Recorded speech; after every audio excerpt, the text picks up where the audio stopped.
Fêtons donc cette année l'arrivée de Bernadette à Nevers. C'était il y a tout juste 150 ans, le 7 juillet 1866. Au fond, pourquoi est-ce qu'elle a quitté Lourdes? Elle a quitté Lourdes parce que sa mission y prenait fin. C'est en 1866 que la crypte de la basilique de l'Immaculée Conception a été inaugurée. On a commencé à y célébrer la messe. C'est aussi cette année-là que les premiers pères de Garaison sont arrivés pour assurer l'accompagnement pastoral des pèlerins. Aller dire aux prêtres de bâtir ici une chapelle et qu'on y vienne en procession. Eh bien, en 1866, la chapelle était construite. Et les processions, les pèlerinages continueraient, puisque les prêtres avaient désormais la charge du sanctuaire.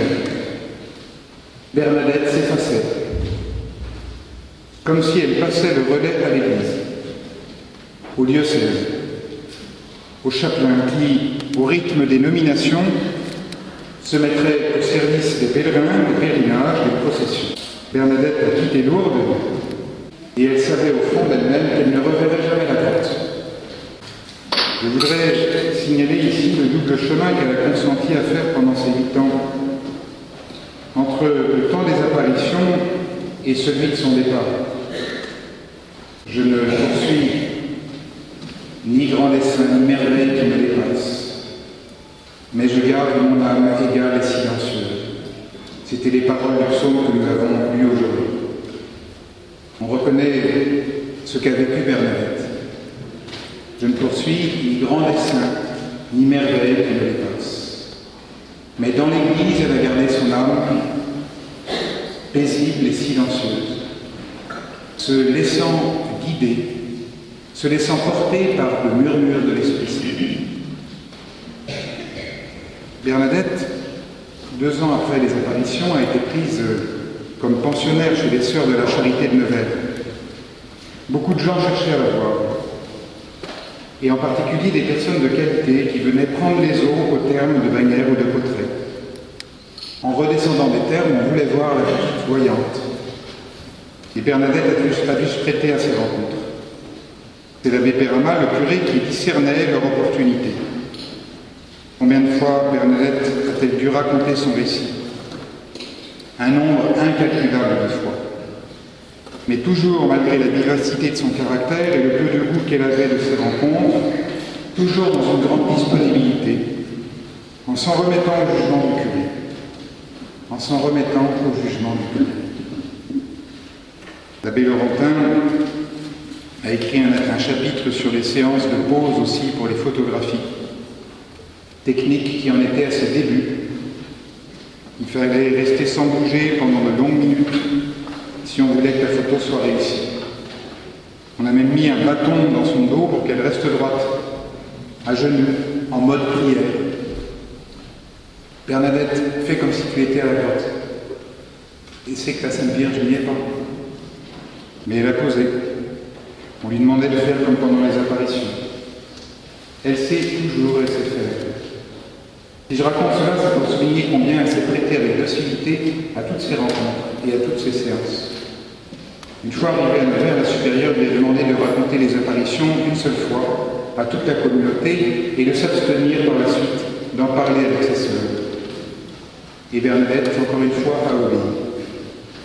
Il y a eu dans sa vie le temps des apparitions, le temps du récit des apparitions et le temps du silence. Et tout cela dans une obéissance ecclésiale. Ça a été son chemin de sainteté. Obéissance ecclésiale à l'abbé Perama et à sa supérieure. Et ce qui est beau, c'est qu'elle n'a rien revendiqué pour elle-même. Je ne poursuis ni grand dessein, ni merveille qui me dépasse. Mais je garde mon âme égale et silencieuse. Elle a accepté de se laisser conduire dans la confiance, sans prétendre à quoi que ce soit pour elle.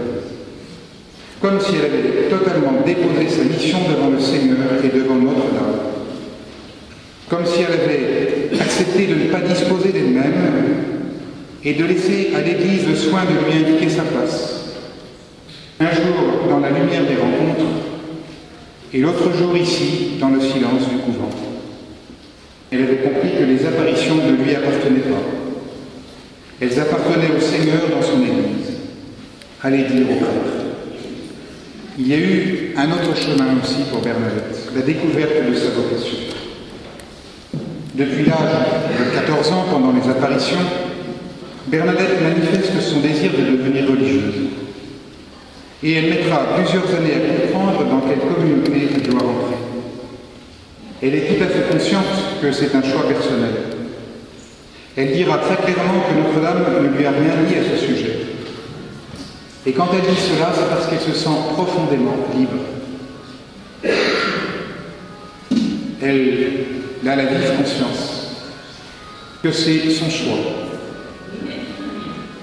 Au départ, elle voulait entrer au Carmel de Bagnères de Bigorre, mais sa santé l'en empêchait.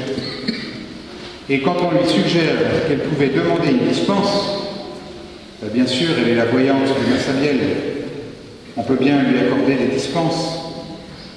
Elle répond « Je ne veux pas de dispense. Je veux pouvoir vivre la règle sans exception. » Elle envisagera d'entrer chez les sœurs de la Charité de Saint-Vincent-de-Paul. Mais les sœurs la pressent. Comment? En lui faisant essayer le rabbin. Elle abandonne l'idée. Elle sent bien au fond d'elle-même que c'est pas comme ça qu'on trouve sa vocation. C'est pas en essayant un habit. De même qu'elle renonce à aller chez les filles de la Croix qui lui font essayer leur cornette. Je ne veux pas de ce tunnel, répond-elle. L'impression d'être dans un petit tunnel. Elle veut mûrir sa décision. Sans pression, sans précipitation. C'est finalement en contact des malades à l'hospice de Lourdes qu'elle découvre sa vocation.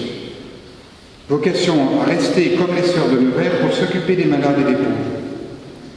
Et ce ne sont pas les sœurs qui l'ont poussée à entrer chez elle, ce sont les malades, en qui elle a vu le visage de Jésus. Je vais à Nevers, dira-t-elle, parce qu'on ne m'y a pas attiré.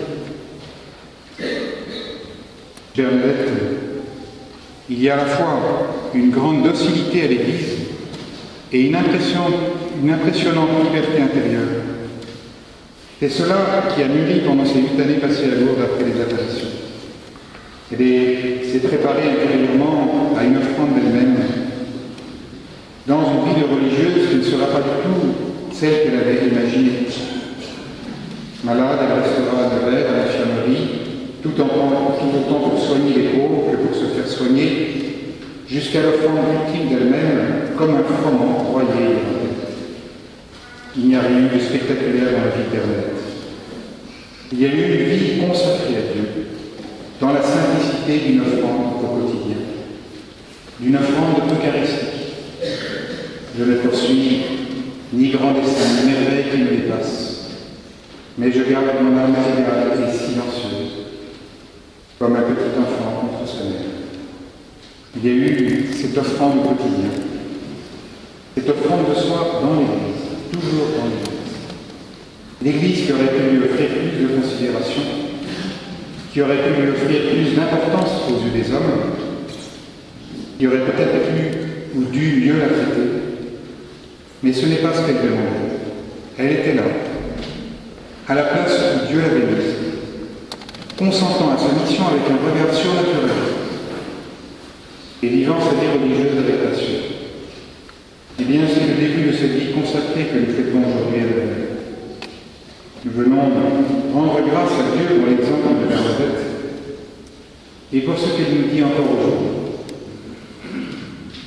L'amour de l'Église, l'obéissance toute simple dans l'Église, où le Seigneur vient nous parler, où le Seigneur vient se manifester dans l'objectivité d'un appel, et à la fois très grande liberté de Bernadette, très grande simplicité. Bien, demandons aussi au Seigneur d'entrer dans cet amour de l'Église et dans cette liberté intérieure. C'est ça qui fait les saints. C'est ça qui fait les saints. Amen.